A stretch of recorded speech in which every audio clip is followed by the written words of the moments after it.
Welcome back, ladies and gentlemen. I'm the Serious Strategy Gamer, and we are returning to Rule the Waves 3.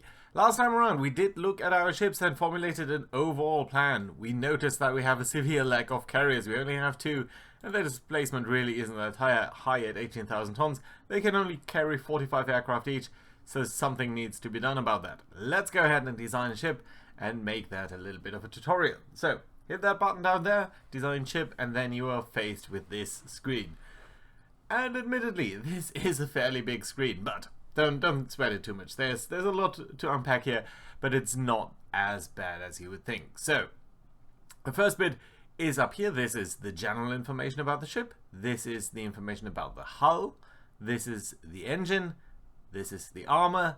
This over here is the weaponry. So, let's go through that one by one. And what I want to start with is mostly honestly to get a nice picture, which is not meaningful, but I still like it. The first thing you start with is hit the ship type, and then what I like to do is auto design the ship. The game often does a fairly okay job, not always, but sometimes so. So this is the game's suggestion for a carrier here, and there are a couple of problems here which I really hate, but I'll show them to you in a second. The first thing that we should do then is check the design. And the game reports that everything is okay, that's good. Sometimes the game itself will present an illegal design, so that's not that great. Now, let's go through this one by one. The first thing is the displacement over here. You can see we are building 27,000 tons. I don't think that's good. You can change that by going up in hundreds or in 500s here. Let's see how far we can go. Check it. Yeah, okay. So we can only build 30,000 tons. And that's really for carriers, I think, one of the first questions you should ask yourself. And it's not that easy. Because do you want to build a big carrier? Sorry about that. Do you want to build a big carrier that has the capability to field more aircraft? Or do you want to build maybe two smaller carriers? The advantage of that is carriers are super vulnerable to enemy bombing, especially when they are loading up their aircraft, as you could see in like the Battle of Midway. So whenever a bomb hits, there is a chance that your entire carrier will burn down. And if you build two small carriers, you might still have one. So you're basically presenting more targets to the enemy, which is good. So there is a viable strategy, I think, of picking smaller carriers. But on the other hand, that also means that you don't assemble quite the same flight group, and it's easier to coordinate that with a single aircraft carrier. So we're gonna go for the biggest one possible at the moment, 30,400 tons. So let's go down to that, and that is our first design decision here. That should work. Yes, it does. Notice that there is a displacement limit by our local yards. We cannot build ships bigger than 50,000 tons at all, because that's just the yard that we have. Next choice is freeboard. This is would give us a little bit of a weight advantage, but it would also mean that in severe weather we'd be more prone to flooding and so on. So, not really good for the Pacific. If you're only fighting in the Mediterranean or in the Baltic, I think this would work. But that's definitely not us.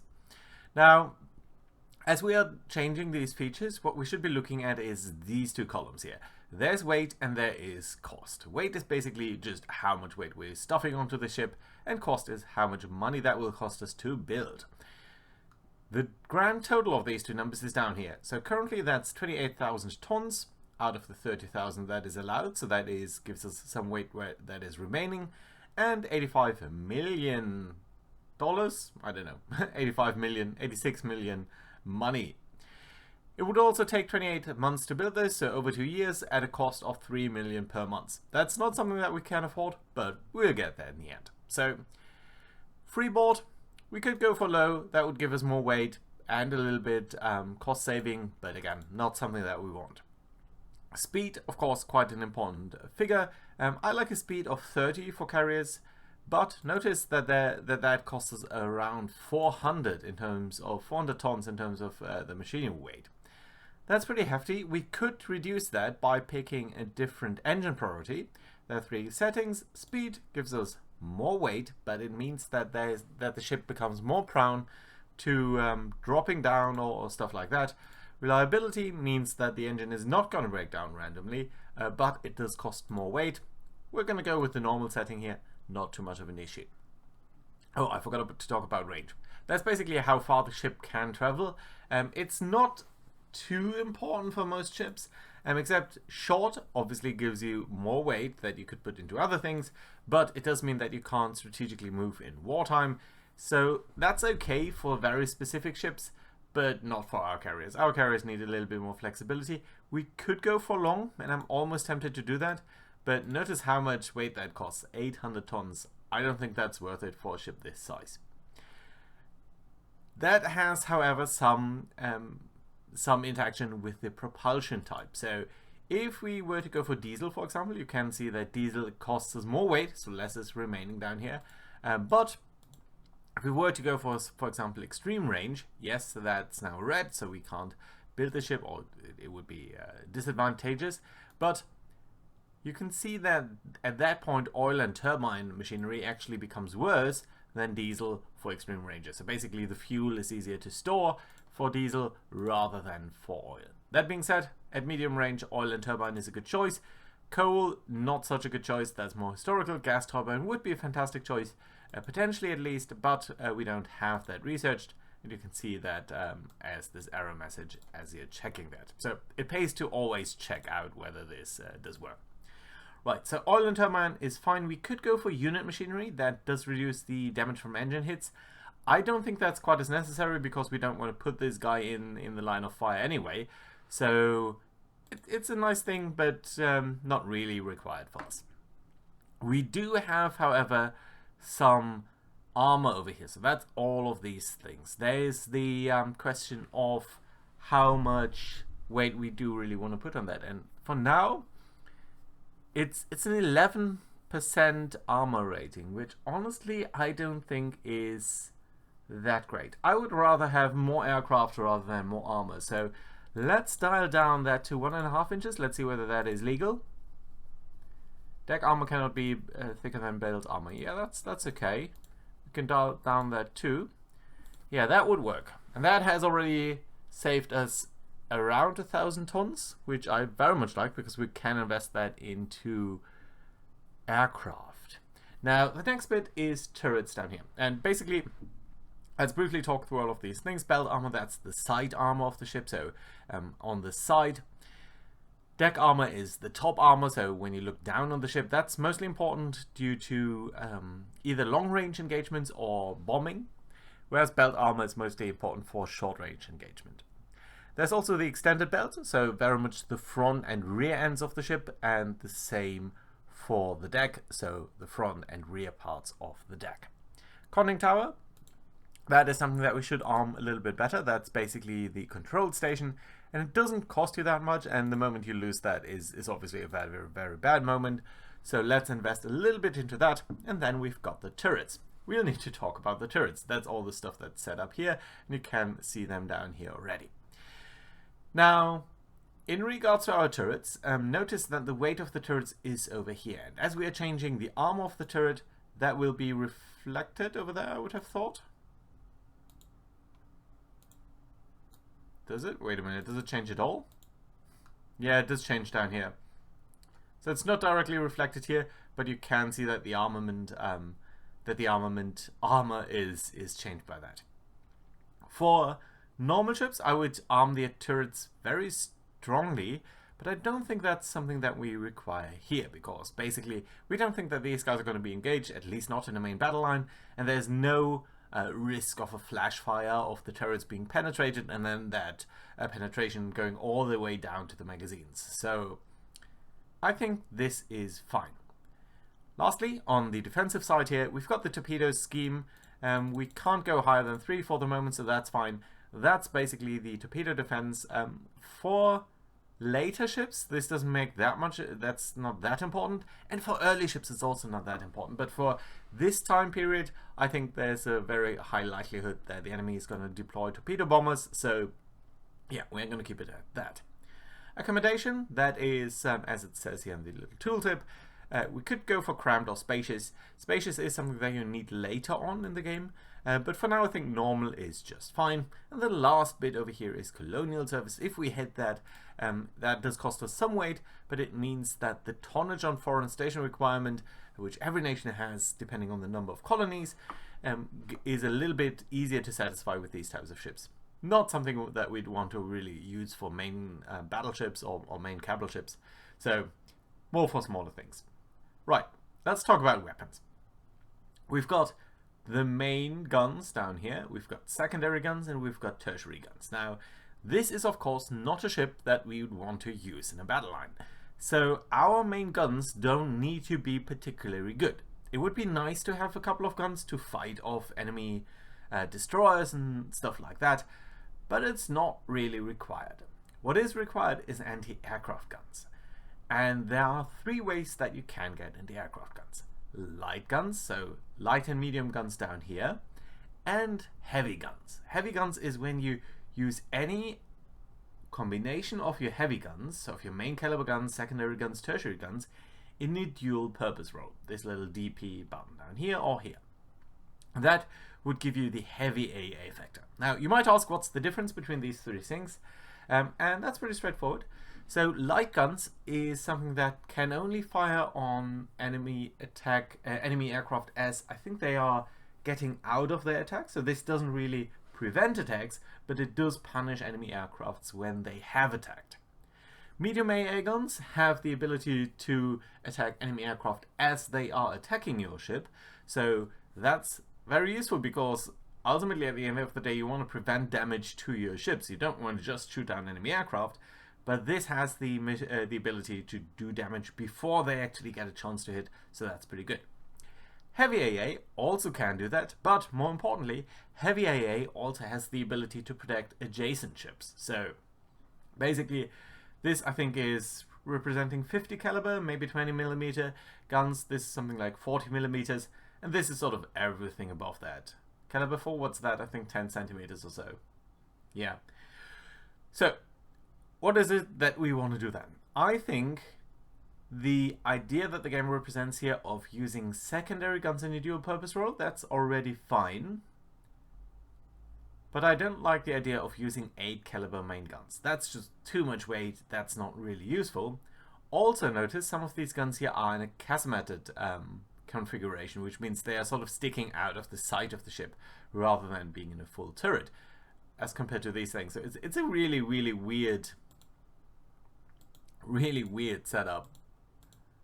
Yeah, I don't like it at all. We're gonna clear these turrets. We're gonna go down to a caliber of 5 inches or 4 inches, and let's add a couple of turrets here. There are different positions that you can use. All of these have some advantages. I don't think we can use center lines, so let's use wing configurations, which basically means they're on the side of the ship rather than in the middle, which is not great, but obviously for a carrier in the middle we want to be able to fly, so that's not something that we can do. Right. We should now be able to see that there are a couple of smaller things here, and not all of these things here are super important, but we can increase the sponson radius here, I think, a little bit. No, I don't see that. Oh well. Right. That would be legal. We could use dual purpose here. Notice that the heavy AA factor doesn't go up as much as you would think, and that is simply because we've got these two different calibers here, which are sort of both competing against each other, and it gets very difficult for the crews to basically coordinate the fire between them. So what we can also do is drop down the caliber on the secondary guns to 3 inches. That allows them to fire a little bit more often. I also like to have them in this configuration of dual guns. We're going to auto place them. That is not very nice, but I might switch around the graphics later on. Graphics are only for visuals. There's no functional change there, but I think that's okay. So we would have a couple of guns. It's not that it's not too few, I think. Yeah, okay, now this I dislike a lot. Can I actually change them? I should be able to change them, but I don't know how. And that's, again, purely aesthetics. At mount? Out of place? I don't know. Well, can't change it. We can change the amount of rounds that we carry to save a little bit on weight. I don't think we need to. But the next important thing is the advanced director. That is the fire control system. That's the best that we can have. So yeah, let's obviously pick that. And honestly, I like this. Let's check whether it's legal. And you can see there's a problem. There are too many secondary guns for this ship type, so the rate of fire is being reduced. So that means we're going to dial down on this. Check again. No, that is still an issue. 16 is fine. Okay, so we're going to go with these 16 secondary guns. That will have to do. Right, I think we have dealt with that. We could have, of course, used tertiary guns, for example, 2-inch guns. For now, we don't have the ability to research them in dual-purpose guns, so let's not do that and be fine as such. So, double-check everything. Looks good so far. Let's look at the additional armament. We can carry torpedoes, mines, anti-submarine warfare weapons. All of these things, not really what we're concerned with in a carrier. What we are concerned with is this over here, flight installations, and of course the flight deck. Currently, the ship would be able to carry 79 aircraft. We could add catapults at a later point. I don't think we have that researched, but let's double check. So 2 catapults just to launch aircraft a little bit faster would be lovely, but we can't do that. So yeah, we'll need to clear that. We are going to use the flight deck. I would love to use deck edge lifts, but we can't because we haven't researched that. That would give us a little bit more spotting ability, so getting the aircraft in the air faster. And what I'm going to do now is hit an aircraft limit here that basically does allow us to have a little bit of weight remaining, but not too little.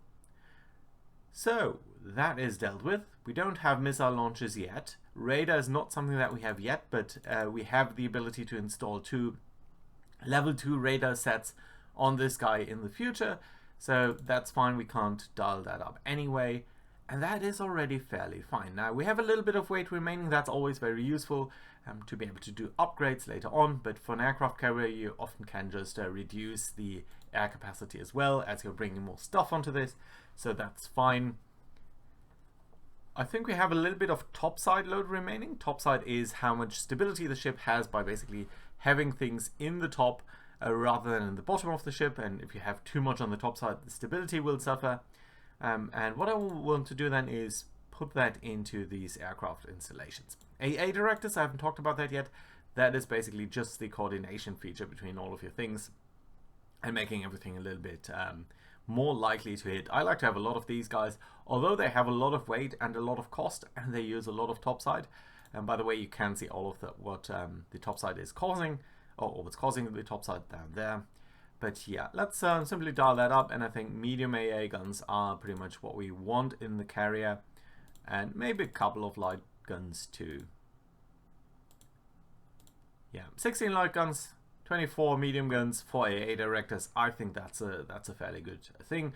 Notice, by the way, that we also have 2 normal directors, which you don't need unless one of them is taken out. We could save that, but it's only 40 tons. It is relatively expensive, but that's fine. So, all in all, a ship that I'm fairly happy about. Ooh, one thing that we should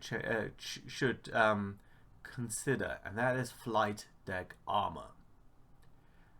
That would have the ability to protect our hangar space. Basically, make the flight deck armor so that any bomb hit would need to penetrate the flight deck with its armor before it can explode in the hangars. And that is something that was heavily contested in World War II, how you would do the design of this. And with this, I think the Americans went mostly for more air capacity rather than more armor, whereas the Brits went for more armor and less air capacity. And most people think that, you know, the Americans had it right.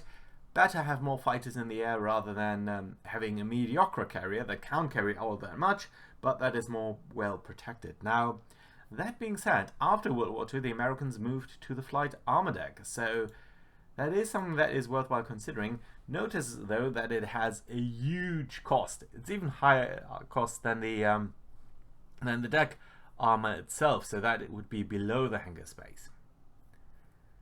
But still, I think this is potentially the better choice, rather than all that much deck armor. I don't think 0.5 is legal. Yeah, armor thickness of 0.5 is not allowed. How much aircraft would this cost us?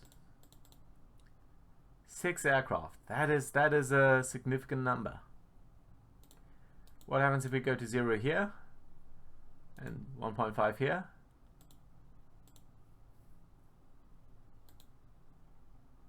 Topside limit. Okay, that is exceeded because we're now putting more armor there. We're gonna dial down on the number of AA guns. That's fine. I'm not a huge fan of flight deck armor, but let's try it out for now. Yeah, I think that's fine. Hit save and finish, everything is okay, and the game immediately asks us whether we want to develop this ship. And that is of course something that we do want to do. It will cost us 5.2 million, which we need to pay up front, and it will take 4 months. Now with that being said, let's actually hit the turn button here. But before we do that, one more thing that I wanted to do is go to doctrine. Japan has one advantage, and that is training priorities are cheaper. Training priorities give you the ability to be a little bit better in different categories. I think you can pick up to 2. We definitely want to pick torpedo warfare. That means we're going to pay an increase in maintenance. For Japan, this is a little bit cheaper than for everyone else, so we are definitely going to do that. It will take 12 months to become effective, although we are going to pay the costs immediately. We could use various things down here. What I do want to do is use oxygen-fueled torpedoes on destroyers. That is something that Japan did historically. I think they also did it on cruisers. I don't think I want to do it on cruisers. I'm not sure I want to do magnetic pistols. I think we are fine without. That would do more damage but increase the dot rate. No, we're fine without that. We could run the Naval Academy at extra cost. 180 is actually fine, and that is going to give us better commanders. So that is going to be the change here. All of these things, again, do cost us a little bit more. Yeah, all of that has registered. So let's hit the end turn button and see what is going to develop. And often there are these types of events where you can steer sort of a little bit the direction the game is going. And in this case, a colonial crisis with China has arisen. We asked for our recommendations. What do we tell the government? We must safeguard our interests. That will give us more budget prestige, but it will also increase tensions. Most likely with China, but potentially also with someone else. More budget and more tensions, but not quite as many tensions. Or budget goes up, prestige goes down, and tensions go down. Now, prestige is one of the ways how you win the game. So let's go with this. We want more budget for sure, and we do want to be able to go to war with China at some point. China would be a fantastic enemy to play against. So yeah, that is something that we do. China, remember, has mostly possessions in our home territory, so this would again be really, really good. Right, with that being said, as our ships are being designed, as our ships are being constructed down here, and as we have entered the first turn, I think this is a good place to put in a card. So, let me know what you guys think about our design of a carrier. And let me also think what else you think we need. I know our battle fleet doesn't look that impressive, but on the other hand, it's not the biggest concern, I would say, for now. All of the other nations have sort of similar numbers, maybe a little bit less. Although, at some point, I would probably want to get rid of at least the Katori class, because it's just so slow. 21 knots, that's really not modern anymore. And I think at that point, a battlecruiser would be fun. Which, of course, we could call Congo. So let me know your thoughts on that. Not forgetting that we really want to have a focus on light forces, actually. So, hope to see you around next time. Bye bye, guys.